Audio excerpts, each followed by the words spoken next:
Mesdames et messieurs, bonsoir. Merci d'avoir choisi RTI 1 à la une de ce 20h. La Côte d'Ivoire et 100 autres pays disent non à la corruption. Abidjan accueille la 5e édition du Forum de l'Alliance internationale anticorruption du groupe de la Banque mondiale. L'événement se tient pour la première fois en Afrique. L'ouverture des travaux a été supervisée par le vice-président Tiemoko Meliet-Kone. L'axe Yamoussoukro-Brazzaville se renforce. Le président Denis Sassou Nguesso poursuit sa visite d'État en Côte d'Ivoire. Ce mercredi, le chef d'État congolais s'est rendu dans la ville natale du premier président ivoirien, Félix Houphouët-Boigny. Il a déposé une gerbe de fleurs sur sa tombe.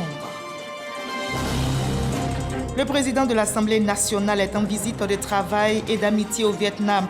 Adama Bictogo est arrivé hier à Hanoï, capitale vietnamienne, où il a eu plusieurs rencontres aujourd'hui, notamment avec le président vietnamien. Le renforcement de la coopération entre les deux pays a été évoqué. L'Italie rend un dernier hommage à Silvio Berlusconi, décédé lundi dernier à l'âge de 86 ans. À Milan, comme partout en Italie, les drapeaux étaient en berne aujourd'hui et sur les édifices publics. À l'occasion de ces funérailles nationales, une journée de deuil a été également décrétée. Soyez les bienvenus sur RTI 1. Abidjan est la capitale de la bonne gouvernance. La ville accueille pour 72 heures la 5e édition du Forum de l'Alliance internationale anti-corruption du groupe de la Banque mondiale. Et la Côte d'Ivoire est la première nation africaine à abriter cet événement. Les travaux ont démarré aujourd'hui mercredi sous la supervision du vice-président Tiemoko Meliet-Kone. Il appelle à renforcer la lutte contre la corruption, considérée comme un cancer qui freine le développement. Viviane Aimé. C'est un signe fort. Abidjan abrite depuis ce mercredi 14 juin l'édition 2023 du Forum de l'Alliance internationale anticorruption du groupe de la Banque mondiale, qui réunit des politiques et des experts du monde entier. C'est la toute première fois que l'Alliance internationale anticorruption du groupe de la Banque mondiale tient son forum dans un pays d'Afrique. Et c'est la Côte d'Ivoire qui a été choisie. Le vice-président de la République, Kone Tiemoko Meliet, représentait le président de la République, Alassane Ouattara, à la cérémonie d'ouverture de cette importante rencontre qui va permettre un échange d'expériences et un échange de bonnes pratiques pour mieux lutter contre la corruption. Car comme tous l'ont diagnostiqué, la corruption est devenue une gangrène planétaire du fait des avancées technologiques. Le ministre Epiphane Zoro-Balo a salué l'appui que ce forum apporte à l'action du gouvernement ivoirien dans sa lutte contre la corruption. ICHA, le Forum de l'Alliance internationale anticorruption, permet de réitérer notre engagement et notre solidarité dans la lutte collective contre la corruption et ses conséquences qui freinent l'élan du développement politique, économique et social de nos sociétés. Avec la déclaration d'Abidjan, qui résumera nos recommandations et engagements communs, ICHA 2023 demeurera un tournant réel d'analyse conjointe et d'échange des informations essentielles au succès de la lutte contre la corruption. La Banque mondiale est prête à travailler avec tous les États qui la sollicitent, mais elle est rigoureuse sur les pratiques de corruption, a fait savoir le directeur général de l'institution mondiale, qui a par ailleurs félicité le gouvernement ivoirien pour les avancées réalisées en matière de lutte contre la corruption. Au nom donc du groupe de la Banque mondiale, je voudrais rendre une fière chandelle au gouvernement ivoirien pour son effort en vue de la promotion de la bonne gouvernance.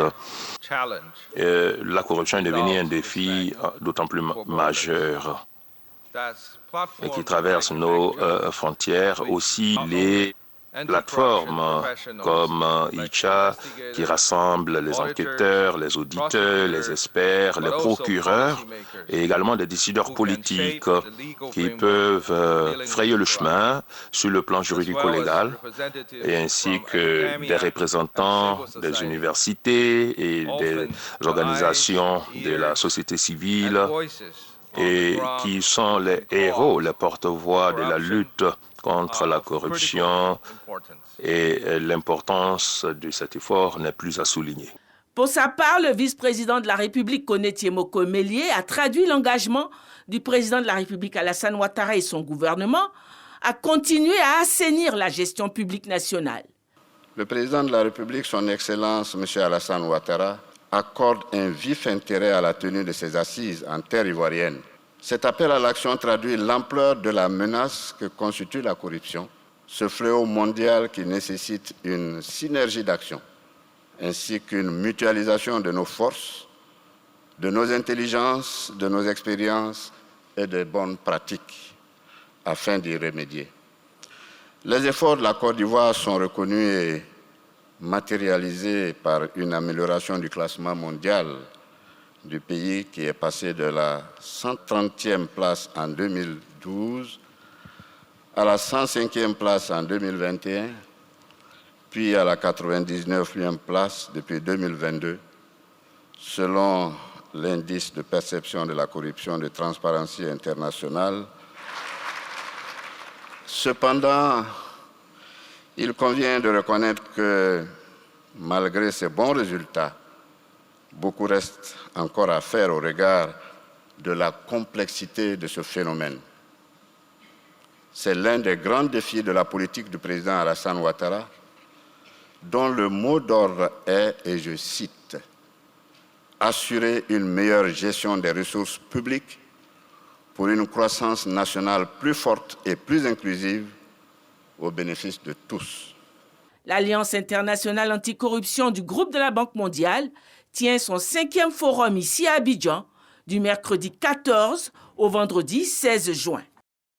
Et pendant ce temps, l'axe Yamoussoukro-Brazzaville se renforce. Le président Denis Sassou Nguesso poursuit sa visite d'État en Côte d'Ivoire. Ce mercredi, le chef d'État congolais s'est rendu dans la ville natale du premier président ivoirien, Félix Houphouët-Boigny, pour honorer sa mémoire. Après plusieurs activités dans la capitale politique ivoirienne, le président Sassou Nguesso, comme vous le voyez sur ces images, a regagné Abidjan. Et lors de ce vol qui le ramenait sur la capitale économique ivoirienne, il était en compagnie du président du Sénat, Jano Ahoussou-Kouadio, et une forte délégation des deux pays. Voilà, la Côte d'Ivoire et le Congo-Brazzaville entretiennent des relations historiques, des relations d'amitié qui se consolident. Pendant sa visite à Yamoussoukro, ce mercredi, le chef d'État congolais s'est rendu à la résidence du premier président ivoirien, Félix Houphouët-Boigny, pour honorer sa mémoire. Il a déposé une gerbe de fleurs sur sa tombe. Témoignage sur place, Sidonie Davila. 30 ans après sa mort, Félix Houphouët-Boigny, père fondateur de la Côte d'Ivoire, continue d'être honoré. Le président congolais Denis Sassou Nguesso, en visite d'État en Côte d'Ivoire, revient sur la terre de celui qu'il a côtoyé depuis 1979 pour lui rendre hommage. C'est donc avec toute la solennité de ce jour que le président congolais a déposé une gerbe de fleurs sur la tombe de feu Félix Houphouët-Boigny. C'est pour la deuxième fois que je viens ici. Quand j'ai accédé à la magistrature suprême de mon pays, le Congo, c'est le premier chef d'État au monde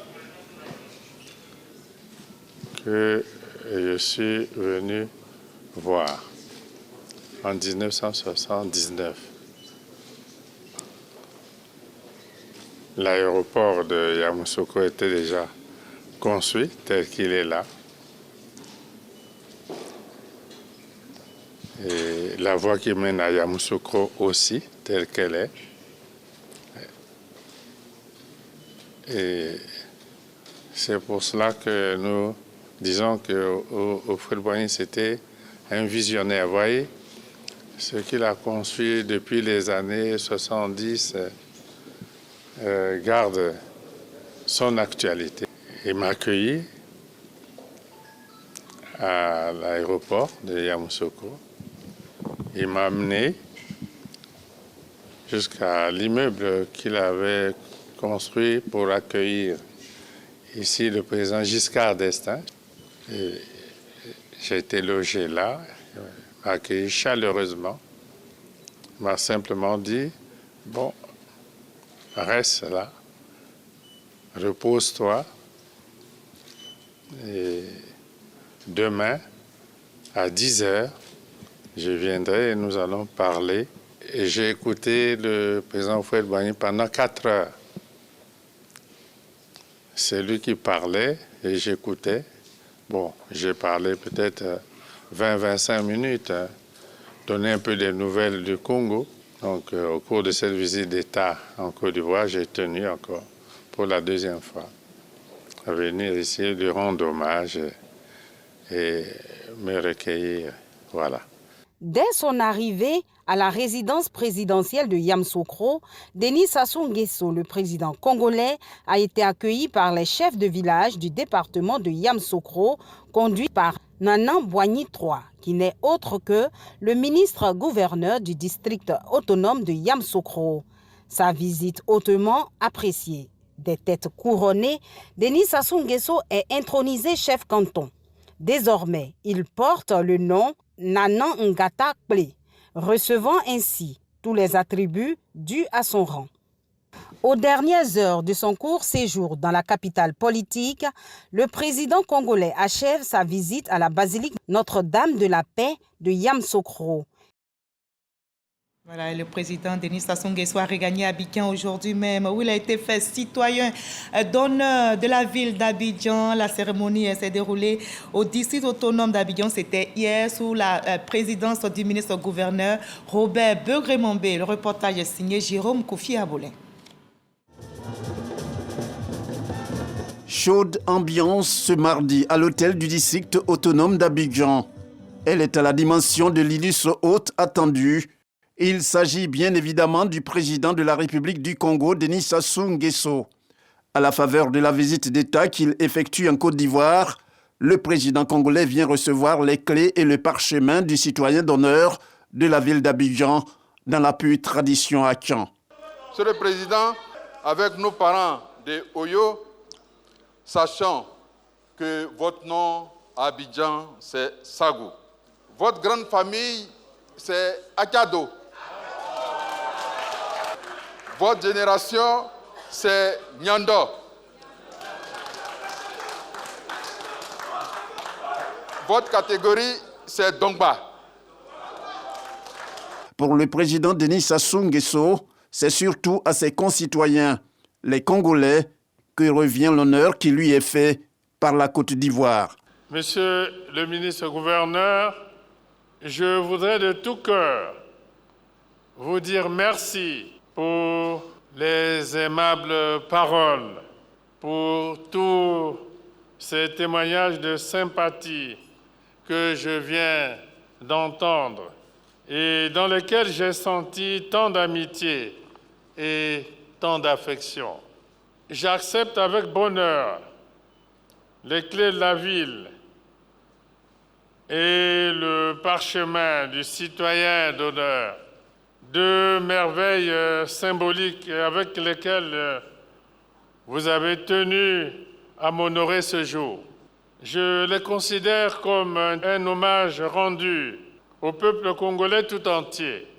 Dans mon cœur, elles demeureront à jamais le meilleur gage de votre amitié et le plus beau témoignage de votre fraternité. Si pour son intégration dans la chefferie traditionnelle, conformément à la distinction reçue, le président Denis Sassou Nguesso s'appelle désormais Sagou. Son épouse, qui n'est pas en reste, se nomme, elle, Sagou Bié. Et le président congolais poursuit sa visite d'État dans notre pays. La Côte d'Ivoire entretient aussi d'excellentes relations avec le Vietnam. Justement, le président de l'Assemblée nationale est en visite de travail et d'amitié dans ce pays. Adama Bictogo est arrivé hier à Hanoï, capitale vietnamienne, où il a eu plusieurs rencontres aujourd'hui même, notamment avec le président vietnamien. Le renforcement de la coopération entre les deux pays a été évoqué. Konaté Moussa, Dramé Lamine sont nos envoyés spéciaux au Vietnam. Siège de l'Assemblée nationale de la République socialiste du Vietnam à Hanoï, Adama Bictogo est reçu par son homologue vietnamien. Le président de l'Assemblée nationale et sa délégation prennent part à une séance de travail. Après des échanges sur divers sujets dans le cadre de la coopération parlementaire, un mémorandum d'entente est signé. Le Vietnam, sur ces 35 dernières années, a fait preuve de résilience. Le Vietnam est donc un exemple pour beaucoup de pays africains. Investir en Côte d'Ivoire, c'est investir dans la sous-région. La Côte d'Ivoire est donc une porte d'entrée, stable par son économie, stable par sa politique et dynamique, bénéficiant donc du leadership de son président. La Côte d'Ivoire, donc, par sa politique d'ouverture, attend le Vietnam, attend les entrepreneurs vietnamiens pour que cette vision, cette dynamique de la transformation de notre économie puisse être une réalité que nous voulons partager avec donc les entrepreneurs vietnamiens. La Côte d'Ivoire est le deuxième partenaire commercial du Vietnam en Afrique, après l'Afrique du Sud. Le volume des échanges entre les deux pays est estimé à plus de 670 milliards de francs CFA en 2021. Le président de l'Assemblée nationale appelle donc au renforcement de la coopération sur le plan économique. 80% des noix de cajou de la Côte d'Ivoire sont exportées au Vietnam et près de 70% du coton est exporté au Vietnam. Mais en retour, la Côte d'Ivoire importe 40% de son riz du Vietnam, 45% de tous ses produits électriques, mécaniques du Vietnam. La transformation de notre économie passe par la transformation pour 50% de nos produits agricoles, aussi bien pour la noix de cajou, pour le cacao, le coton, donc autant de produits pour lesquels la transformation, la mise en place d'industries permettrait donc à la Côte d'Ivoire de prendre toute sa place. Et nous sommes convenus que dans nos échanges, nous puissions donc créer un cadre qui puisse donc faciliter la mise en place, sinon la collaboration, l'association, la mise en commun de nos différents chefs d'entreprise à l'effet de pouvoir donc renforcer ce partenariat. Les relations bilatérales entre la Côte d'Ivoire et le Vietnam datent de 48 ans. Adama Bictogo est le premier président d'institution de Côte d'Ivoire à effectuer une visite officielle au Vietnam. En cette qualité, l'hôte du peuple vietnamien a eu une rencontre avec le premier ministre Pham Minh Chinh, avec qui il a échangé sur l'accroissement des relations d'amitié entre le Vietnam et la Côte d'Ivoire. Il s'est aussi entretenu avec le président de la République socialiste du Vietnam, Vo Van Thiong, à qui il a transmis les salutations fraternelles du chef de l'État, Alassane Ouattara. Voilà, est loin du Vietnam. Ici, en Côte d'Ivoire, les populations devraient être très rassurées. La hausse des prix de l'électricité ne va pas entraîner l'augmentation des prix des produits de consommation. C'est l'engagement des industriels à l'issue d'une séance de travail entre le secteur privé et le gouvernement pour préserver le pouvoir d'achat des populations. L'entrée en vigueur le 1er juillet prochain de nouveaux tarifs de l'électricité ne concerne pas les populations vulnérables. Léon Broupe, le reportage. La hausse du tarif de l'électricité en juillet prochain ne va pas entraîner une flambée généralisée des prix des produits de grande consommation. Conclusion de la séance de travail entre le gouvernement et le secteur privé, représentés respectivement par le ministre du Commerce, de l'Industrie et de la Promotion des PME, ainsi que les organisations professionnelles, les chambres consulaires et la Confédération générale des entreprises de Côte d'Ivoire. Nous sommes parvenus à la mise en place d'un comité de concertation. Nous allons trouver les moyens et les mesures de pouvoir minimiser, soit à zéro, les prix de vente de nos produits à la population. Concrètement, les efforts du secteur privé vont jusqu'à l'absorption totale des éventuels surcoûts engendrés par la hausse des tarifs de l'électricité sur les prix des produits.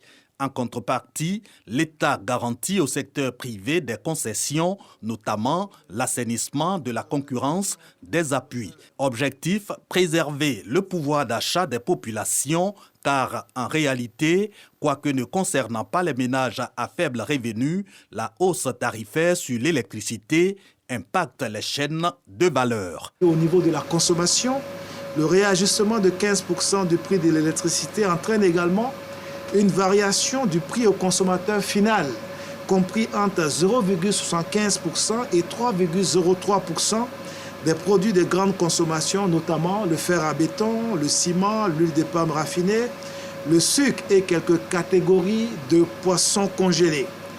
Pour ce qui concerne les produits vivriers, le riz importé, la viande de porc, la viande de mouton et la viande de bœuf, le réajustement du prix de l'électricité n'a pas d'impact direct sur le prix final au consommateur. Elle ne concerne pas les abonnés de 0 à 10 ampères. La hausse du tarif de l'électricité représente un ajustement moyen de 9,6% et concerne les abonnés de plus de 10 ampères, des moyennes et hautes tensions.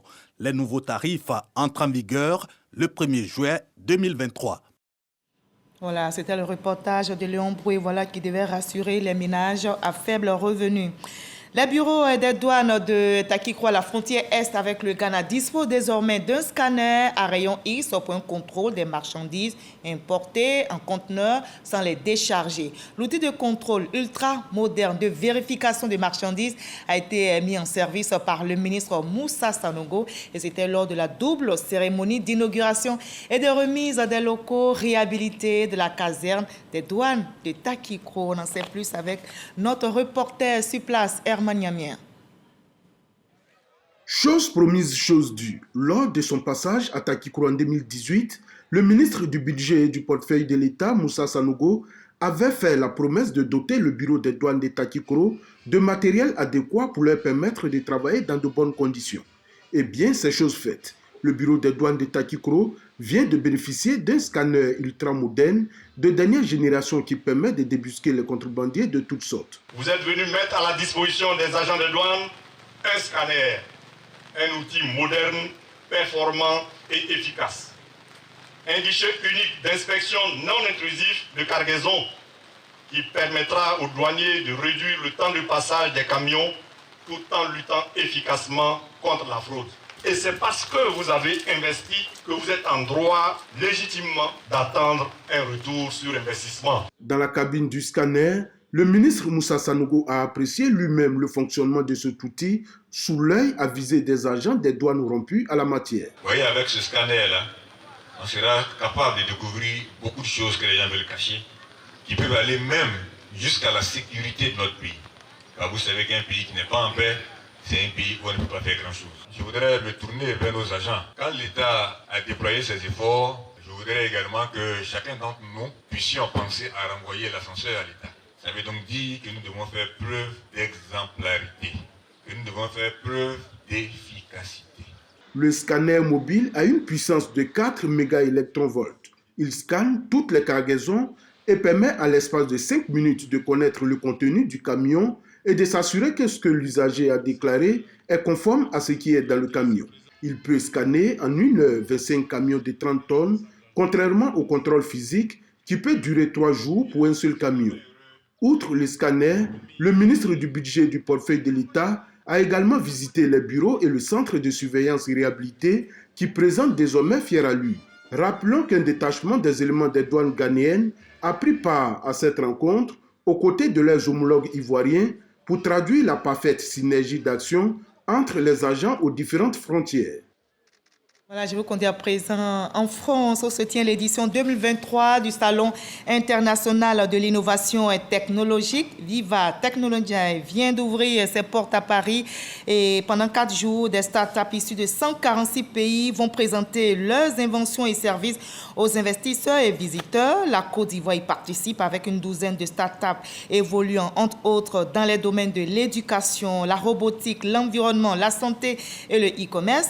Le ministre de la Communication et de l'économie numérique, Amadou Koulibaly, dont l'une des priorités est l'accompagnement et le développement des startups, est aux côtés des talents ivoiriens. Je vous propose d'écouter un extrait de son intervention depuis la capitale française. C'est la première fois que les startups ivoiriennes viennent de façon officielle avec un accompagnement de l'État, ce qui montre tout l'engagement, toute la détermination de l'État aujourd'hui à accompagner ces startups.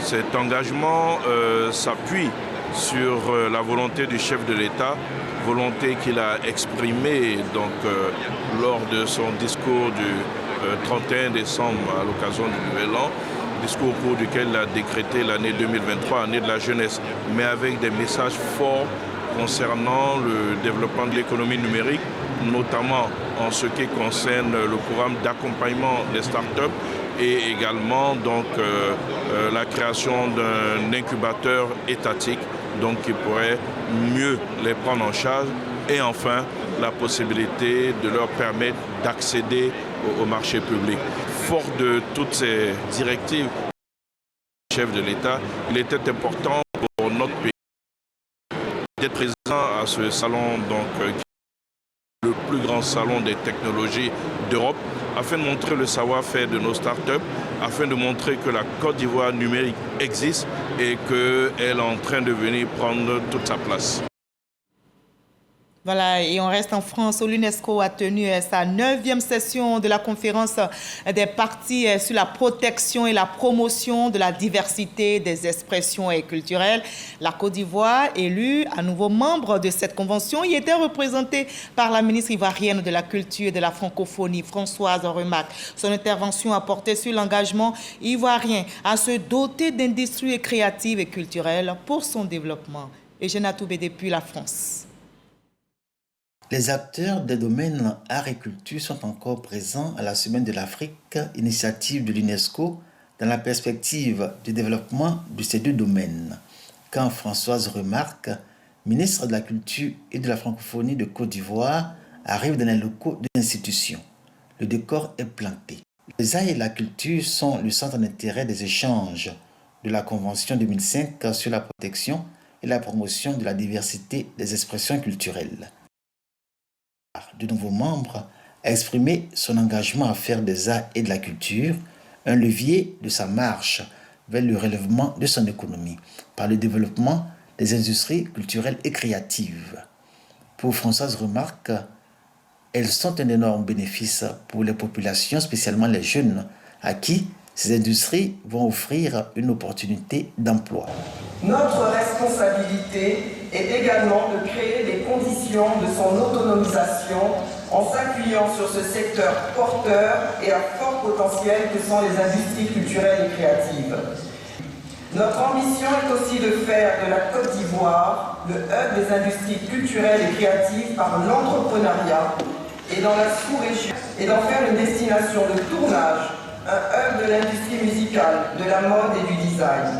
Les industries créatives et culturelles occupent une place de choix dans le pilier numéro 1 du Plan national de développement 2021-2025 PND, grâce à la volonté du président de la République Alassane Ouattara.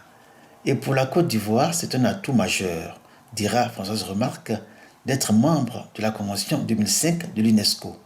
Cette convention, pour rappel, porte sur la protection et la promotion de la diversité des expressions culturelles. Et la Côte d'Ivoire qui lance l'identifiant unique des parcelles. Le ministre de la Construction, du Logement et de l'Urbanisme, Bruno Nabagné-Kone, indique que l'identifiant unique du foncier de Côte d'Ivoire va accélérer le traitement des dossiers tout en évitant les risques d'erreurs et de doublons. On en sait plus avec notre reporter, Lansene Bakayoko.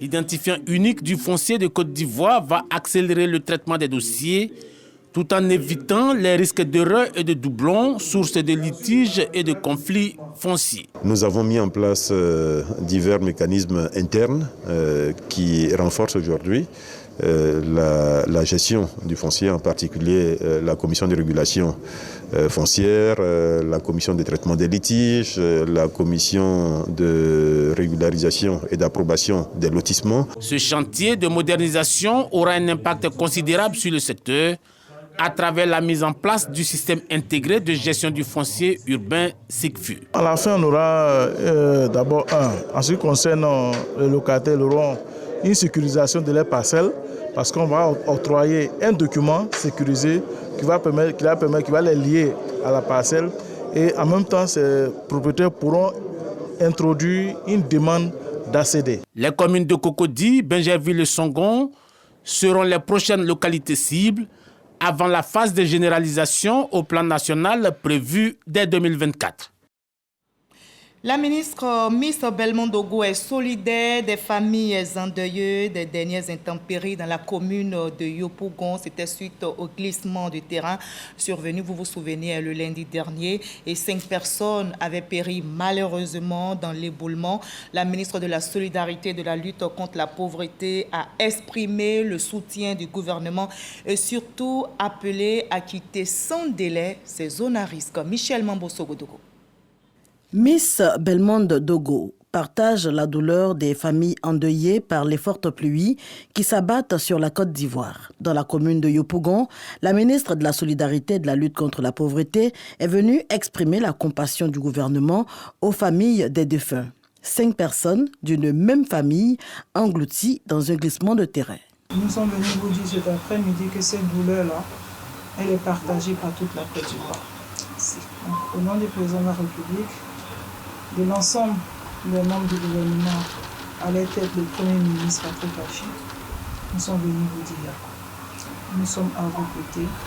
En guise de soutien, une enveloppe de 2 500 000 francs CFA remise à la famille éplorée. Nous vous disons merci. Nous vraiment vous disons merci pour vos soutiens, pour tout ce que vous avez fait pour nous. Et Belmondo Dogo de tirer la sonnette d'alarme.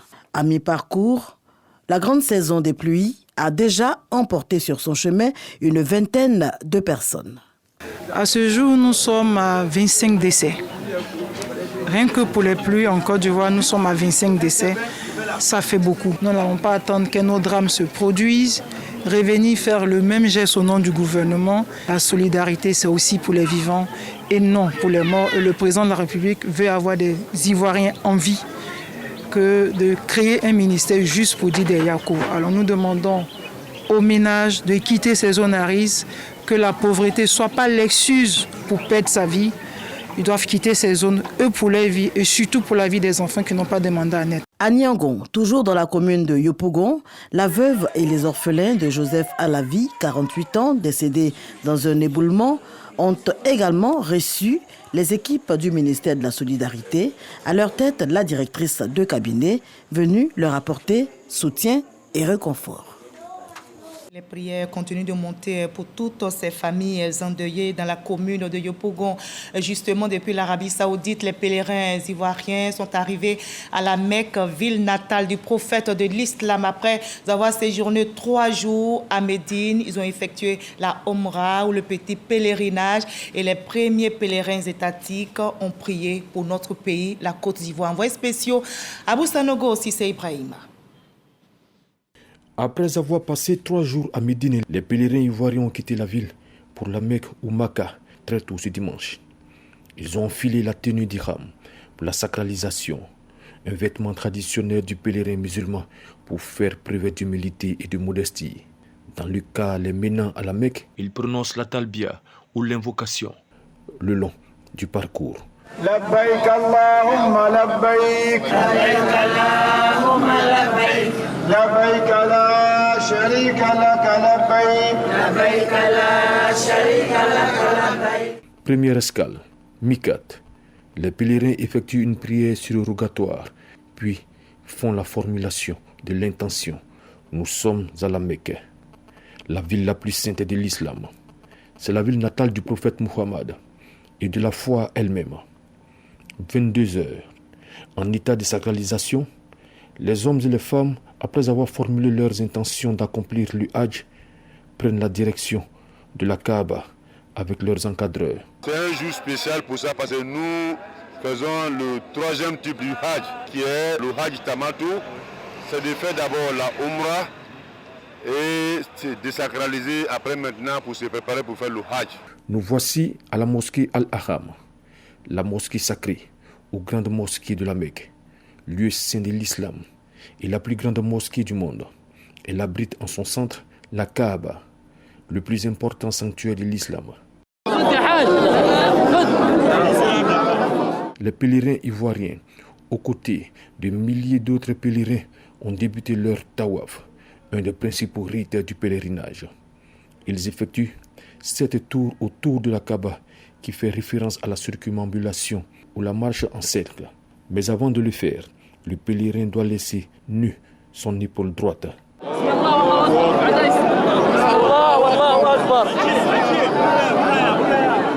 Cela commence et se termine à la pierre noire, dans le sens contraire des aiguilles d'une montre. Chacun fait des efforts pour la toucher et même l'embrasser. Des invocations sont faites.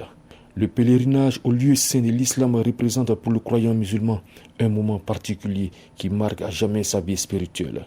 Après la circumambulation, ils vont en direction de Safa et Marwa, qui sont 2 buttes rocailleuses à proximité de la Kaaba et qui consistent à parcourir à 7 reprises d'un pas rapide la distance qui les sépare. Ce rituel est une station comptant parmi les activités obligatoires et incontournables à accomplir pour les pèlerins.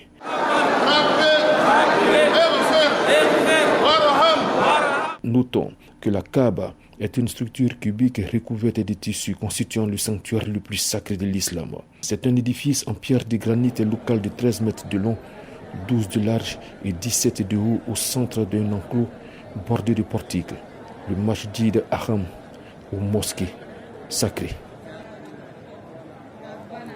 Voilà, je vous livre à présent ce communiqué qui vient de nous parvenir. Il émane de la CEI. La commission électorale indépendante invite les partis ou groupements politiques et les potentiels candidats aux élections des conseillers régionaux et des conseillers municipaux du 2 septembre 2023 à une importante réunion d'information et d'échange sur les dispositions relatives à ces scrutins le mardi 20 juin 2023 à 10h précises à Cocody 2 Plateau, la Triévinte. Et chaque parti ou groupement politique est invité à se faire représenter par 2 personnalités, dont une femme de préférence, et les potentielles listes de candidatures indépendantes par une personnalité. Pour toute information complémentaire, priez joindre le secrétariat permanent de la CEI. Le présent communiqué tient lieu d'invitation signée du secrétaire permanent Kwame Adjoumani Pierre de la CEI. Un séminaire de formation organisé par le secrétaire national des enseignants du Rassemblement des oufouettistes pour la démocratie et la paix s'est tenu à Cocody. L'objectif est de former les militants sur la discipline au sein du parti. Angela Diallo, Abdoulaye Kone pour le reportage. Dans un contexte politique marqué par les prochaines élections locales, les partis sont à pied d'œuvre pour garantir leur victoire aux prochaines échéances électorales. C'est le cas du RHDP à travers ce séminaire de formation. L'enjeu pour le parti oufouettiste est de mobiliser l'électorat et aussi inviter les militants à la discipline en respectant les décisions du parti. Le choix est libre pour un individu d'adhérer à une organisation, qu'elle soit politique, syndicale ou sociale. Mais dès lors que vous avez fait le libre choix d'adhérer à cette organisation, vous êtes obligé de respecter les règles que cette organisation s'est données. Revenant sur le sujet épineux des candidats indépendants, le représentant du secrétaire exécutif du RHDP se veut clair. On appelle à la responsabilité du militant et à sa discipline. Pour gagner, il faut discipliner. Il faut que les militants soient mobilisés. Premièrement, il faut qu'ils viennent voter. Au RHDP, la consigne du président de la République est claire. La consigne du président directoire, M. Dibia Kone Kafana, est claire. Le RHDP, on veut 0 indépendant. Nous sommes un parti discipliné, organisé, respectueux de nos règles. À l'issue de ce séminaire, plusieurs recommandations ont été faites aux présidents de section, aux délégués de zone et présidents de comités de base, sans oublier les militants. Parmi elles, le fait d'incarner les positions du parti au plan local et de conduire les candidats retenus à faire preuve d'humilité, de sorte à rendre la main à toutes les forces vives du parti.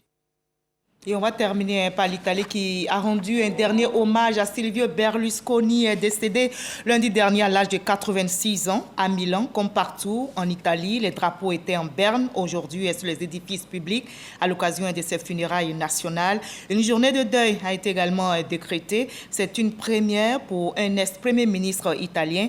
Environ 9000 personnes étaient réunies pour cet ultime hommage. En ce jour de deuil national, la place du Duomo ou de la cathédrale a pris des airs de stade de football. Silvio Berlusconi s'en est allé pour toujours. Ses cendres devraient reposer dans un mausolée. Fin de ce 20h. Merci à vous tous de nous avoir suivis. On se retrouve avec le même plaisir demain à 20h. Portez-vous.